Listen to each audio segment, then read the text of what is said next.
My name is Susie and Nicolas, and I'm a student at Revere High School. It is my honor to host Revere Public Schools' 2023 Juneteenth celebration. This year's Juneteenth celebration falls on Monday, June 19th. Juneteenth celebrates the freedom of the last slaves in Texas following President Lincoln's Emancipation Proclamation on January 1st, 1863. Some consider Juneteenth as America's second Independence Day. Despite it being the oldest holiday in our country, it was not until June 17, 2021, that President Biden signed it into law, making it a federal holiday. Juneteenth marks the end of slavery and subjugation and a promise of a brighter future for descendants of enslaved Black people in America. The road to freedom was never a straight line. Black people had to fight for racial justice under difficult conditions. The Emancipation Proclamation to Juneteenth and civil rights movements, many African Americans sacrificed their lives for the freedom we cherish and enjoy today. Joining me today are several distinguished guests, including politicians, leaders, educators, and students who will share their perspectives on the significance of Juneteenth for Black Americans, and others who directly or indirectly experienced the impact of racism, discrimination, and oppression at some point in their lifetime. Whereas 2023 is the 158th year of the Juneteenth Freedom Day, a nationally recognized day which celebrates the rich culture, legacy, and heritage of African Americans.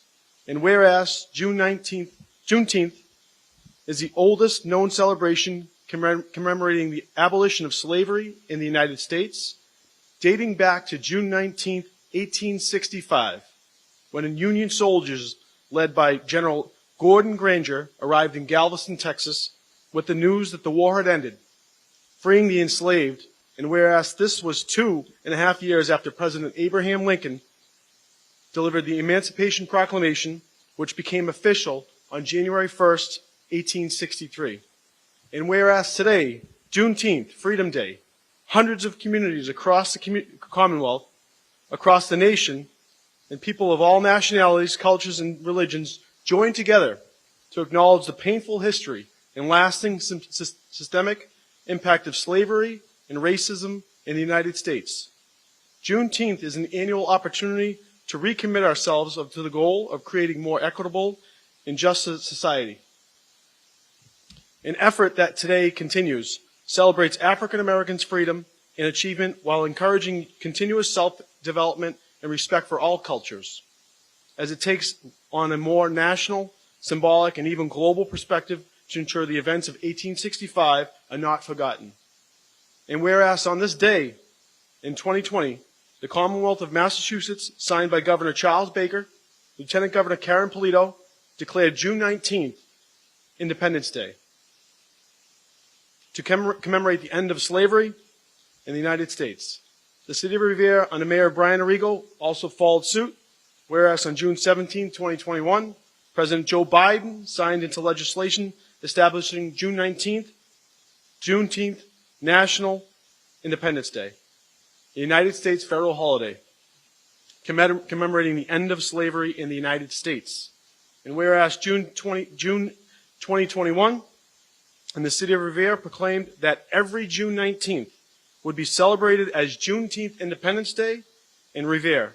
Now, therefore, it be resolved that Acting Mayor of the City of Revere, on behalf of its citizens, do hereby proclaim June 19th, Juneteenth Independence Day. Signed, Patric M. Keefe and Ashley E. Milmick.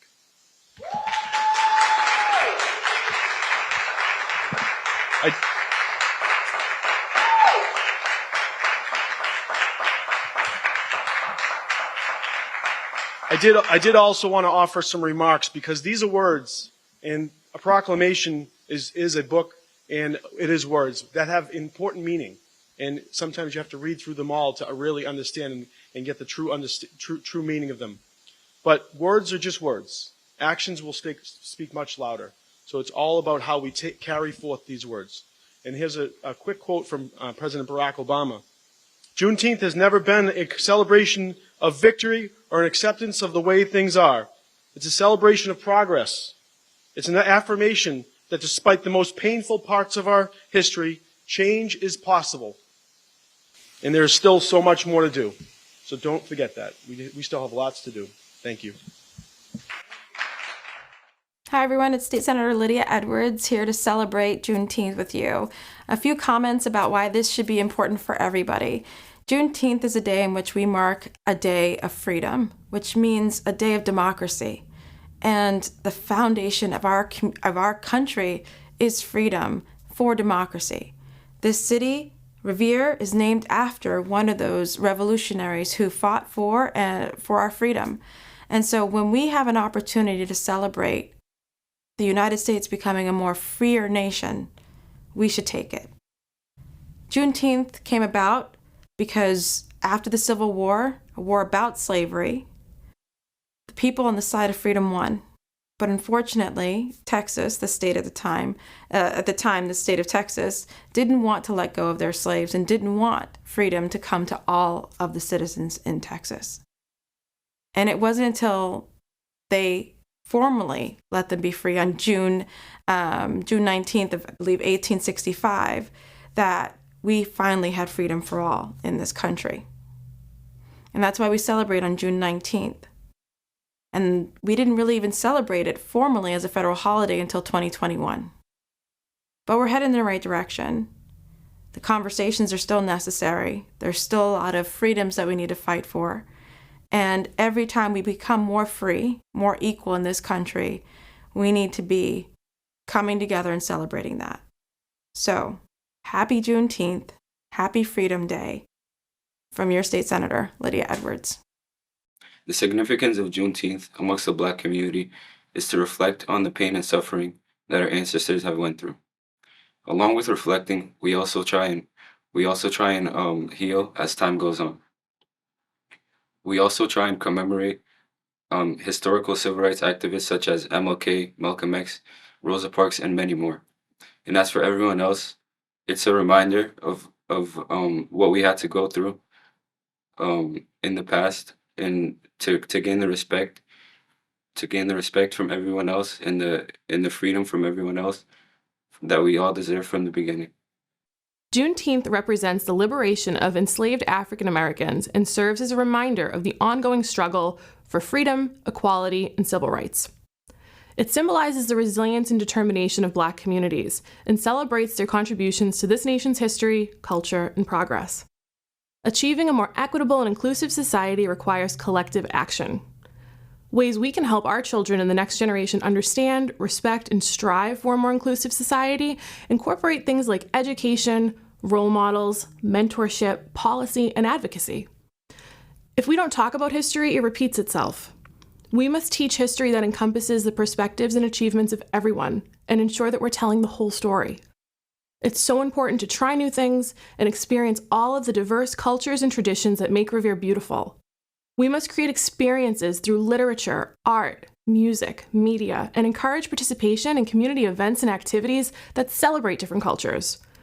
In Revere, we have so much to celebrate.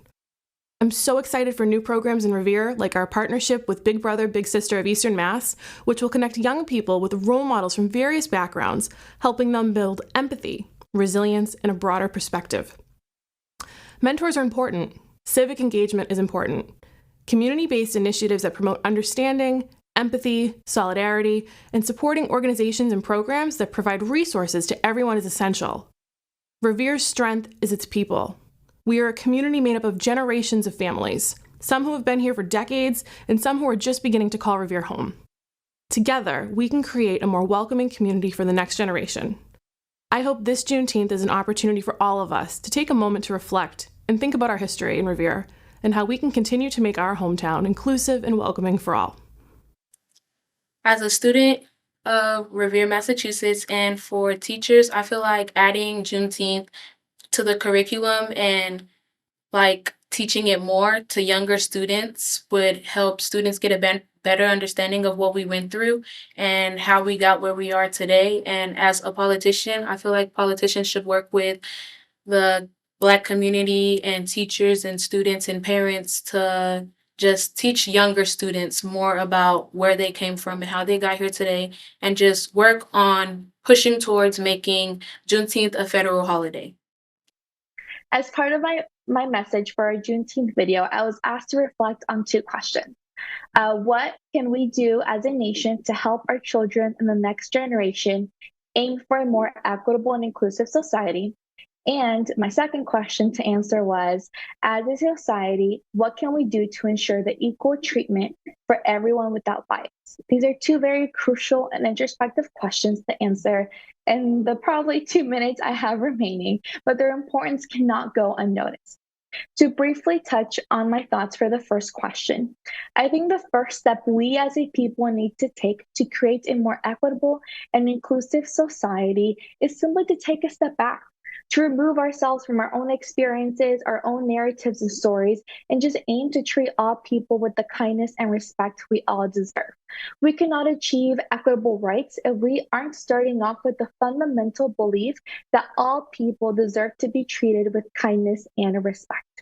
The second thing we need are more equitable, value-driven, and fearless leaders at all levels, including community leaders, PTO presidents, sport coaches, educators, and elected officials. For all leaders.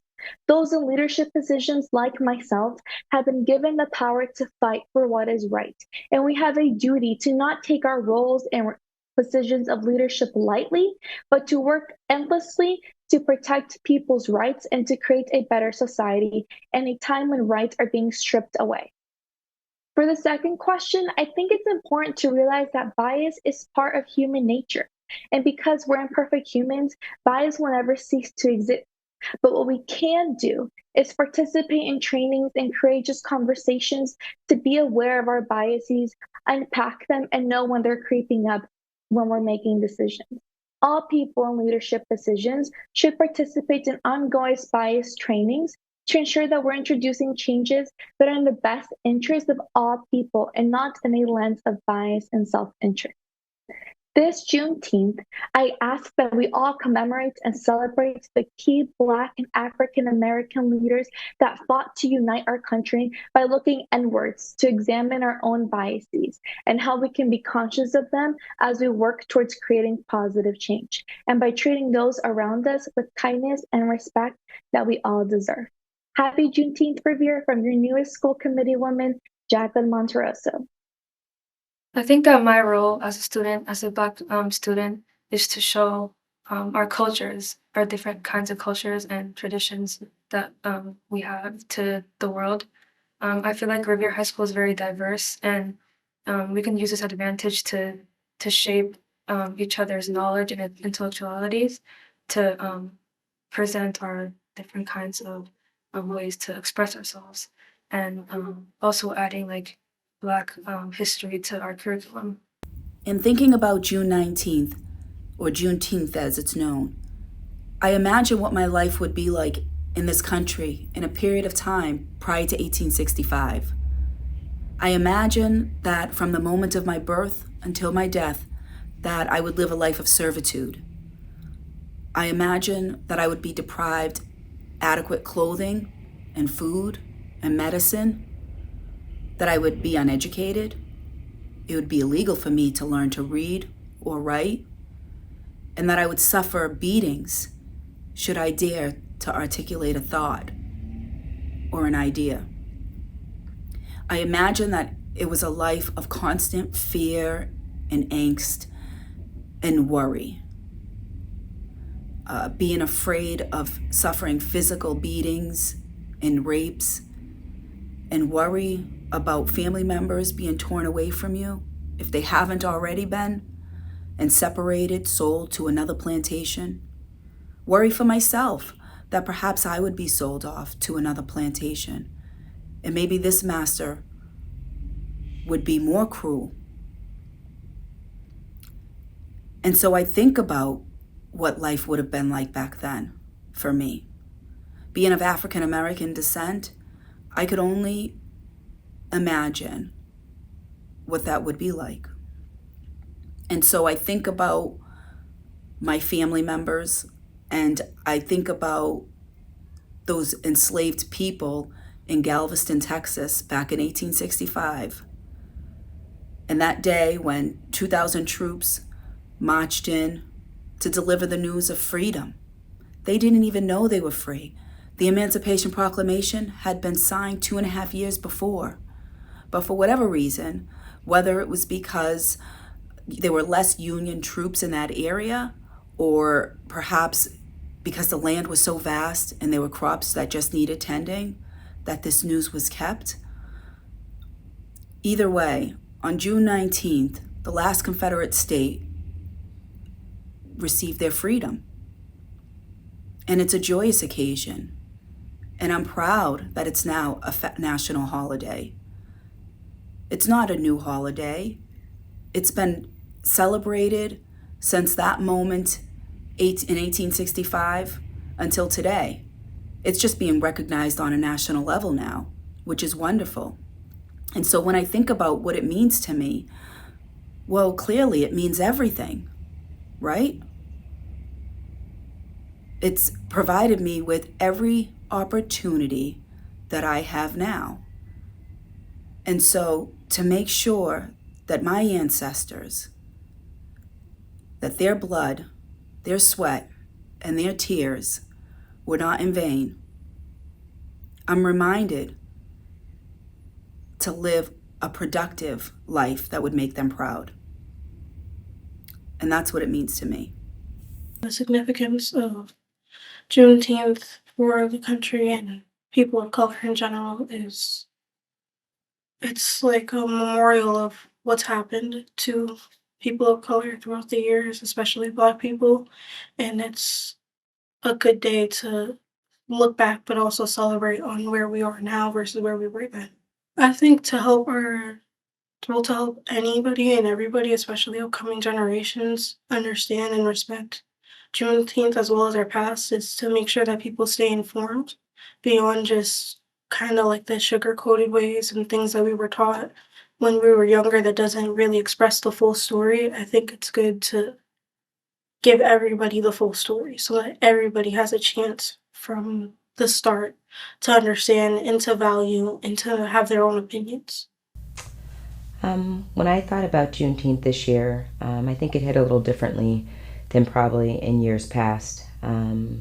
If you just think about the significance of the holiday, we were basically celebrating misinformation or no information to a whole group of people. And it's really reminiscent right now of what's happening in our country, where we're starting to ban books and not make information available to some groups, share others' history and not all of our history.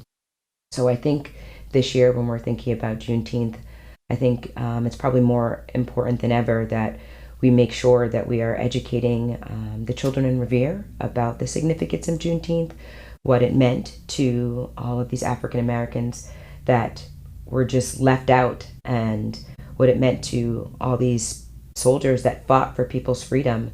And instead of banning books right now and banning history, take this time to really educate the youth of this country about the importance of everybody having equal rights, everybody hearing the whole truth, everybody understanding our nation's history. However bad it was, we don't have to repeat it. And keeping information away from the youth is probably the quickest way that we will repeat history. So if anything, this Juneteenth, we should celebrate it more than ever at a time in our nation where we're really not doing that. Juneteenth took such a long time to be recognized as an official holiday because we did not have many people of color in power. Now, by having a lot of people of color in power, they are forcing change in our society and they're cracking up the system. So people of color are recognized for their hardships and sacrifices in history. My name is Dr. Percy Napier. I'm the principal of the Garfield Elementary School in Revere. I believe the significance of Juneteenth lies in the fact that it represents recognition. It is recognition of the history of a group of people that have been marginalized throughout the history of this country.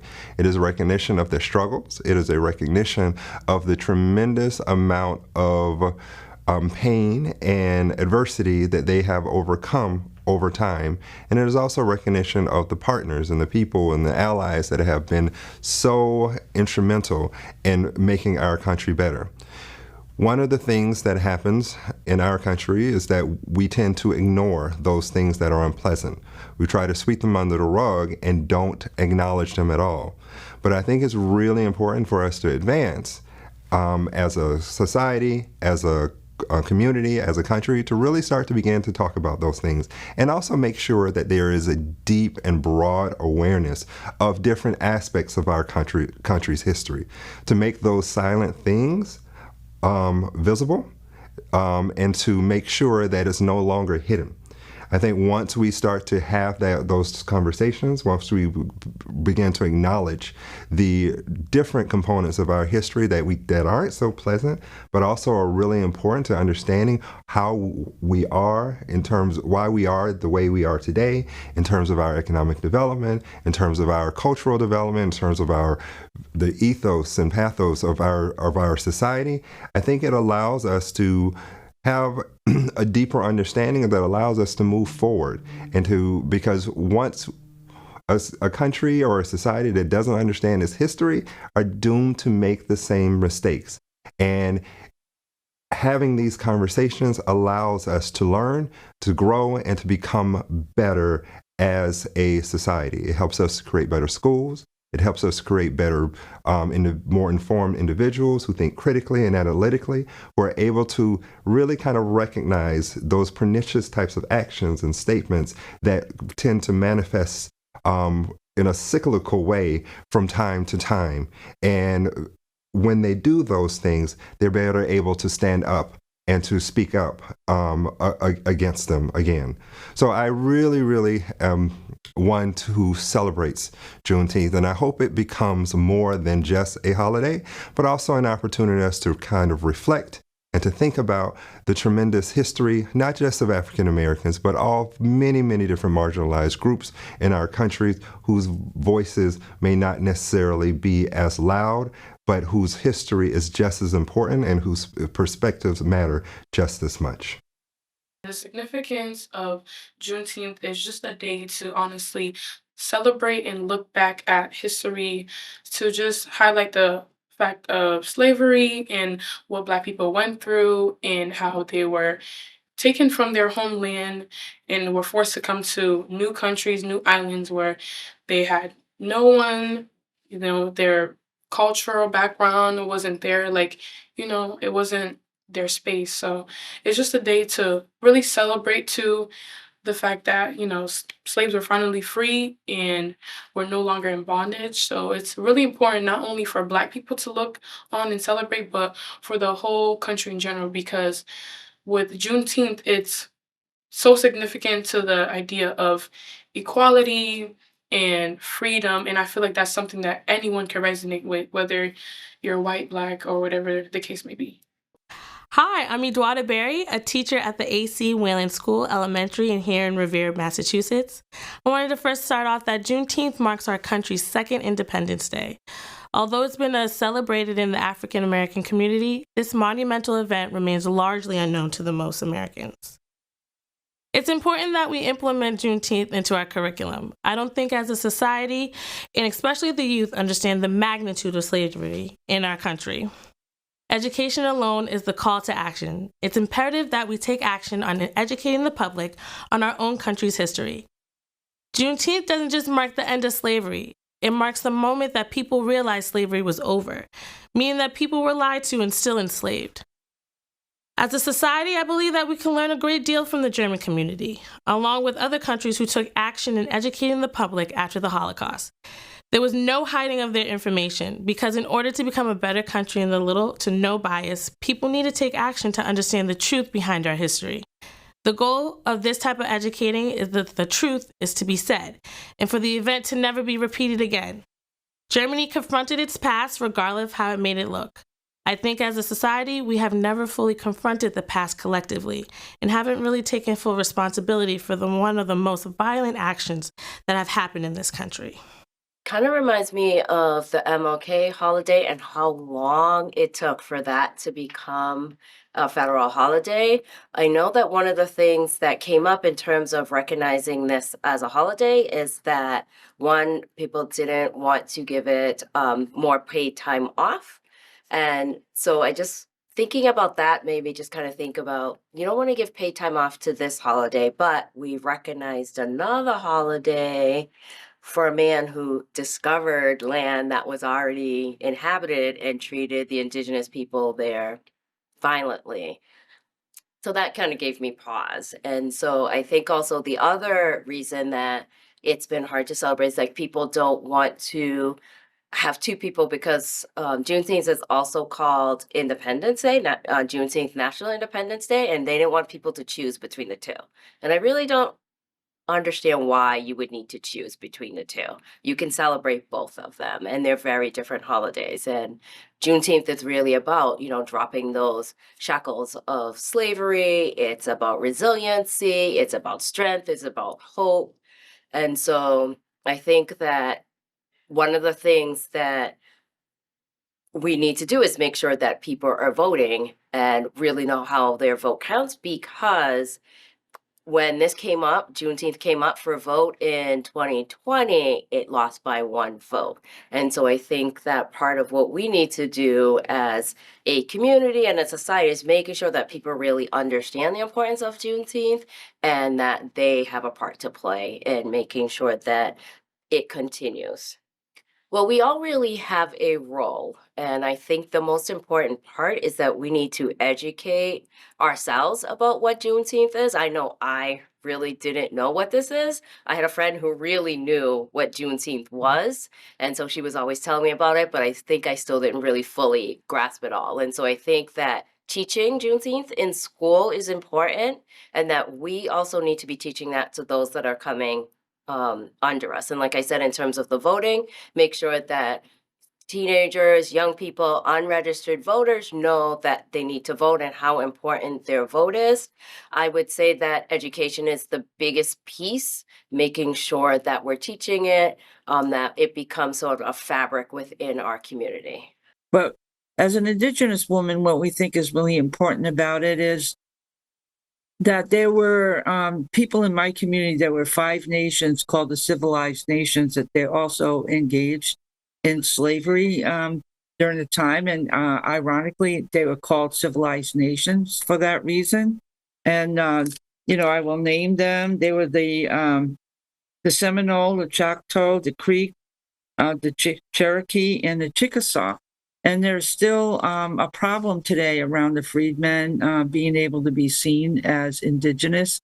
And it's really important for children to know about both the experience of Black people in this country and the fact that it took a long time for 2.5 years, in fact, for Texas to realize that that the Emancipation Proclamation had been, in fact, signed by President Lincoln, and then they went on to continue in slavery for 2.5 years, which is why June 19th is important, because that was the date 2.5 years later that they were notified.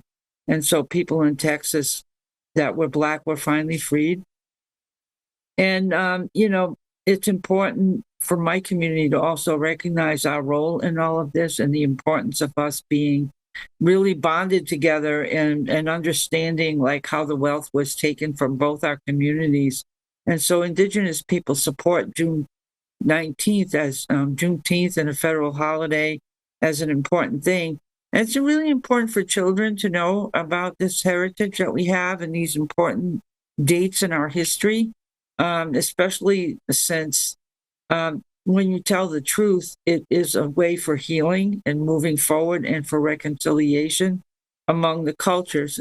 It's really about acknowledging the real history that happened and, the importance of people being able to come together as a people. I call it lighting the 8th fire, where all the races begin to see that we're all equitable with each other, and that, that there's been mistakes and there were, things that happened in our history that were we need to be accountable for. And this is a celebration of a liberatory moment. Now my colleague, Francoise Kojo, Dr. Garcia, and I will recite a poem for you. Won't you celebrate with me what I have shaped into a kind of life? I had no model, born in Babylon, both non-white and woman. What did I see to be except myself? I made it up, here on this bridge, between starshine and clay. My one hand holding tight, my other hand. Come celebrate with me that every day something has tried to kill me and has failed. This is I Too by Langston Hughes. I too sing America. I am the darker brother. They send me to eat in the kitchen when company comes. I laugh and eat well and grow strong. Tomorrow, I'll be at the table when company comes. No one will dare say to me, eat in the kitchen then. Besides, they'll see how beautiful I am and be ashamed. I, too, am America. We Rose by Catherine Kay. From Africa's heart, we rose. Already a people, our faces ebon, our bodies lean, we rose. Skills of arts, life, beauty, and family, crushed by forces we knew nothing of. We rose. Survive we must. We did. We rose. We rose to be you. We rose to be me. Above everything expected, we rose. To become the knowledge we never knew. We rose. Dream. We did. Act. We must. Thank you. To close this presentation, I would like to thank our special guests for their perspectives on the significance of Juneteenth for our country and people, especially Black people. Let us reflect on the struggles and sacrifices enslaved Black people and all those who could not live to see this day come through for their descendants. Lastly, I hope that both individually and collectively, we will continue to fight and advocate for racial equity and social justice. Let us honor Juneteenth and respect the dignity of all human beings. Thank you for watching.